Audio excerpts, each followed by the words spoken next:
अस्सलाम वालेकुम students, introduction to computers की वीडियो लेक्चर सीरीज के सिलसिले में आज हम जिस टॉपिक के ऊपर बात करने के लिए जा रहे हैं वो है रोम यानी कि रीड ओनली मेमोरी। पिछले लेक्चर में स्टूडेंट्स हमने रैम और उसकी टाइप्स के मुतालिक बात की, तो आज हम रोम और उसकी टाइप्स के मुतालिक बात करेंगे। तो सबसे पहले हम ये समझते हैं कि रोम है क्या चीज। रोम जो कि इसकी एब्रीविएशन है read only memory. Read only memory के नाम से जाहिर है कि इसे सिर्फ और सिर्फ रीड किया जा सकता है, इसे राइट नहीं किया जा सकता। यानी कि इसे रीड तो किया जा सकता है, पढ़ा जा सकता है, लेकिन इसके ऊपर लिखा नहीं जा सकता, इसे मॉडिफाई या अपग्रेड या एडिट नहीं किया जा सकता।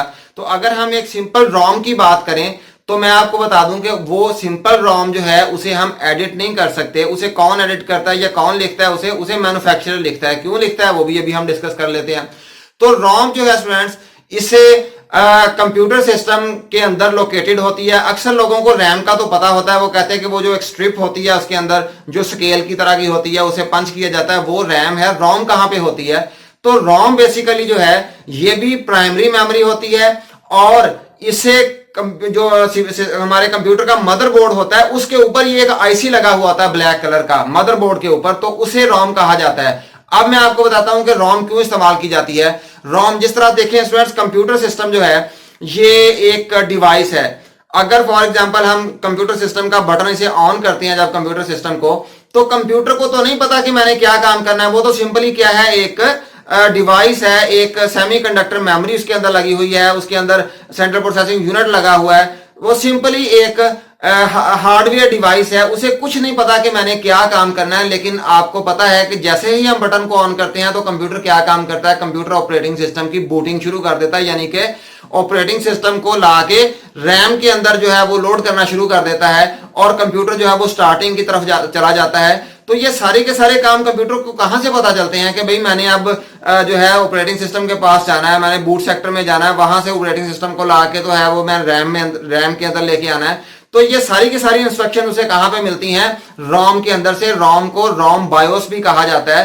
रोम बायोस इसलिए उसे कहा जाता है क्योंकि वो कंप्यूटर सिस्टम की जितनी भी मालूमात है, जो भी उसकी बूटिंग सेक्टर में जो भी इंस्ट्रक्शंस लिखी हुई हैं, जो भी हिदायत लिखी होती हैं, वो कहां से मिलती हैं? वो रोम के अंदर से मिलती हैं। तो चलिए आइए इसके सेलिएंट फीचर सबसे पहले हम डिस्कस करते हैं और साथ साथ इसे अच्छी तरह से अंडरस्टैंड करने की कोशिश करते हैं। ROM is used for writing computer instructions permanently. तो ये कंप्यूटर की इंस्ट्रक्शंस परमानेंटली स्टोर करने के लिए जो है ये रोम इस्तेमाल होती है। और मैं फिर आपको बता दूं कि रैम जो है वो भी प्राइमरी मेमोरी है और रोम को भी प्राइमरी मेमोरी ही कंसीडर किया जाता है। ये अलग बात है कि ये नॉन वॉलेटाइल है, ये परमानेंट होती है रोम। इसके बाद ROM is non volatile memory and instructions once written in ROM can not be change और डिलीटेड।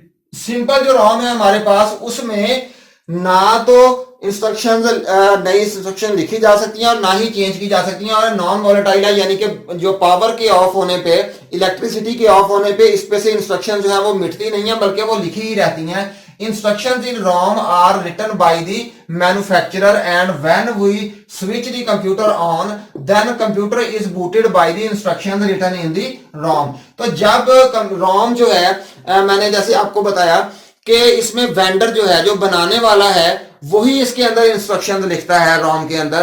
तो इसे जैसे ही हम बूट करते हैं, जैसे ही कंप्यूटर को चलाते हैं, तो वो फौरन कहां पे जाता है? रोम के अंदर जाता है। देखिए, जब ऑपरेटिंग सिस्टम लोड हो गया उसके बाद तो ऑपरेटिंग सिस्टम चार्ज संभाल लेगा और ऑपरेटिंग सिस्टम जो है उसका इतना कॉम्प्लिकेटेड और इतना सोफिस्टिकेटेड मैकेनिज्म होता है कि वो सारे के सारे टास्क परफॉर्म कर सकता है। लेकिन जब तक ऑपरेटिंग सिस्टम ही लोड नहीं होता तब तक सिस्टम को कौन जो है वो कंट्रोल करता है, कौन उसे चार्ज करता है कंप्यूटर को कि तुमने अब ये काम करना है, फलां काम करना है। फिर आपको बता दूं कि जब ऑपरेटिंग सिस्टम लोड हो जाता है तो सारे का सारा चार्ज संभाल लेता है ऑपरेटिंग सिस्टम। अब हर जिम्मेदारी काम करने की जो है ऑपरेटिंग सिस्टम की है। लेकिन जब तक ऑपरेटिंग सिस्टम ही लोड नहीं हुआ तब काम किसने करना है? तब डेफिनेटली वो वाली इंस्ट्रक्शन जो है वो कहां पे लिखी होंगी? वो रोम के अंदर लिखी होंगी। और सिर्फ यही नहीं बल्कि इसके अलावा और भी जो इंस्ट्रक्शन, जो वेंडर की इंस्ट्रक्शन है या सिस्टम के मतलब जो भी मालूमात है वो भी कहां पे स्टोर होती है? रोम के अंदर स्टोर होती है। इसके बाद these instructions are called ROM BIOS. इन्हें रोम बायोस भी कहा जाता है। बायोस कहा जाता है बेसिक इनपुट आउटपुट सिस्टम को। ये बायोस आपने अक्सर वर्ड सुना होगा कि इसकी बायोस खराब हो गई है, बायोस जो है वो दोबारा कॉपी करवानी है। तो बायोस जो होती है वो basically basic input output system इसे कहा जाता है।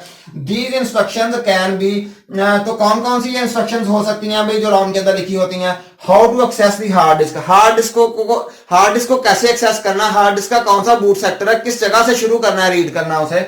इसके बाद फाइंडिंग ऑफ ऑपरेटिंग सिस्टम, जो हमने हार्ड डिस्क के ऊपर ऑपरेटिंग सिस्टम पड़ा हुआ है उसे लोकेट करना है कि वो किस जगह पे पड़ा हुआ है, ताकि उसे उठा के कहां पे लिया है, रैम के अंदर। जिस तरह से लिखा हुआ है loading the operating system in the RAM. Operating system क्या होता है स्टूडेंट्स? ये जिस तरह से विंडो है हमारे पास, ये एक ऑपरेटिंग सिस्टम है। तो ऑपरेटिंग सिस्टम जो है ये डिफरेंट हो सकते हैं, विंडोज भी हो सकती है, एक लाइनेक्स ऑपरेटिंग सिस्टम है, एक मैकिनटॉश जो एप्पल वालों का जो एंड्रॉइड जो हमारे मोबाइल हैं आईफोन वगैरह है उसमें होता है। इसी तरह से हमारे पास यूनिक्स है, इसी तरह से सोलारिस है, एक्स्ट्रा, इस तरह के डिफरेंट हमारे पास ऑपरेटिंग सिस्टम है। लेकिन हमें किसकी ज्यादा मालूमात है? विंडोज की। तो हम यहाँ पे ऑपरेटिंग सिस्टम की बजाय अगर विंडोज का वर्ड भी इस्तेमाल कर लें तो ठीक है कि भाई विंडो को रैम में लोड करना है। तो इसके बाद हमारे पास इसकी डिफरेंट जो है वो वेरिएशंस है रोम की। कौन कौन सी हैं? पी रोम है सबसे पहले, इसके बाद ईपी रोम है और सबसे अंत पे डबल ई पी रोम है। तो अब हम इनकी एब्रीविएशन भी देखते हैं कि इनकी एब्रीविएशंस किस चीज की हैं ये, और इन्हें वन बाय वन जो है वो डिस्कस करते हैं। तो स्टूडेंट्स हमारे पास जो फर्स्ट कैटेगरी है रोम की वो कौन सी है? P ROM. P ROM stand for programmable read only memory, यानी कि ये रोम ही है और साथ में जो नया वर्ड लगा है वो कौन सा है? प्रोग्रामेबल।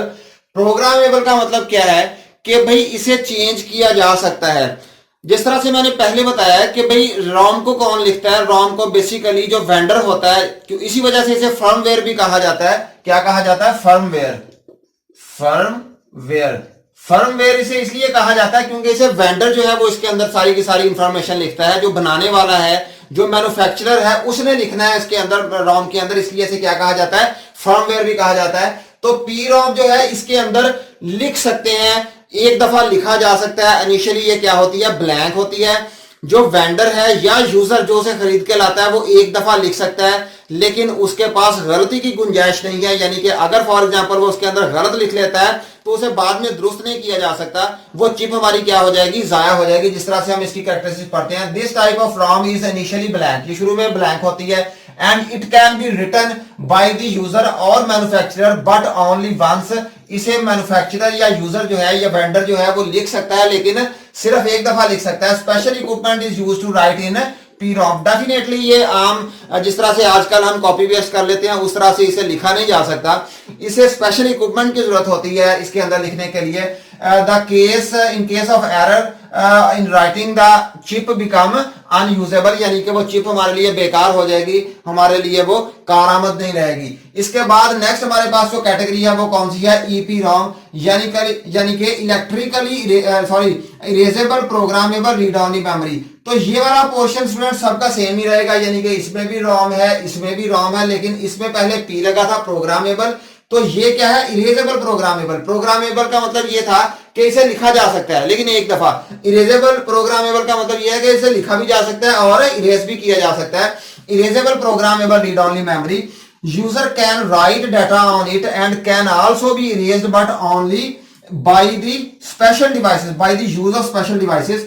तो यहां पे रिस्ट्रिक्शन क्या है कि हम इसके अंदर लिख सकते हैं, जो यूजर है या जो वेंडर है वो दोनों इसके अंदर लिख सकते हैं, लेकिन उसके लिए शर्त क्या है कि भी उसके लिए स्पेशल इक्विपमेंट चाहिए। स्पेशल इक्विपमेंट क्या हो सकता है? जो अल्ट्रावायलेट रेज होती हैं उसके जरिए से इसके अंदर लिखा जाता है, फॉर एग्जांपल अल्ट्रावायलेट रेज।